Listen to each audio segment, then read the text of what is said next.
अस्सलामु अलैकुम वरहमतुल्लाहि वबरकातुहू।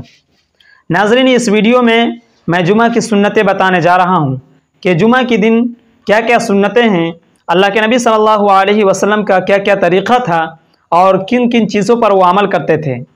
चलिए इस वीडियो को ख़ुद भी आखिर तक देखें और देखने के बाद लोगों में शेयर करें, मुसलमानों के दरमियान शेयर करें, ताकि वो लोग जो लोग नहीं जानते वो जान जाएं और इस पर अमल करें, ताकि इसका सवाब आपको भी पहुँचे और मुझ तक भी पहुँचे।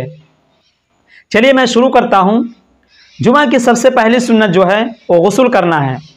दूसरी सुन्नत अच्छे और साफ़ कपड़े पहनना है।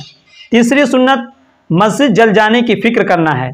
चौथी सुन्नत मस्जिद पैदल जाना है। पाँचवीं सुन्नत इमाम के करीब बैठना है। और छठी सुन्नत अगर जगह पुर हो तो गर्दनें फांद कर आगे ना बढ़ना। सातवीं सुन्नत खुतबा गौर से सुनना। आठवीं सुन्नत कोई फजूल काम ना करना, जैसे तिनकों से या कपड़ों से खेलते हैं, ये काम ना करना। नवीं सुन्नत सूरह कहफ की तिलावत करना।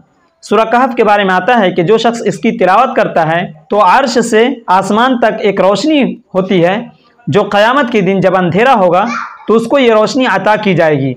और एक जुमे से दूसरे जुमे तक जो उससे ख़ताएँ हो जाती हैं, जो छोटी मोटी गलती हो जाती है, वो गुनाह इससे मिट जाते हैं, माफ़ हो जाते हैं।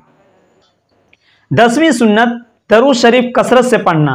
11वीं सुन्नत जुमे के दिन बालों में तेल लगाना और खुशबू और अतर का इस्तेमाल करना।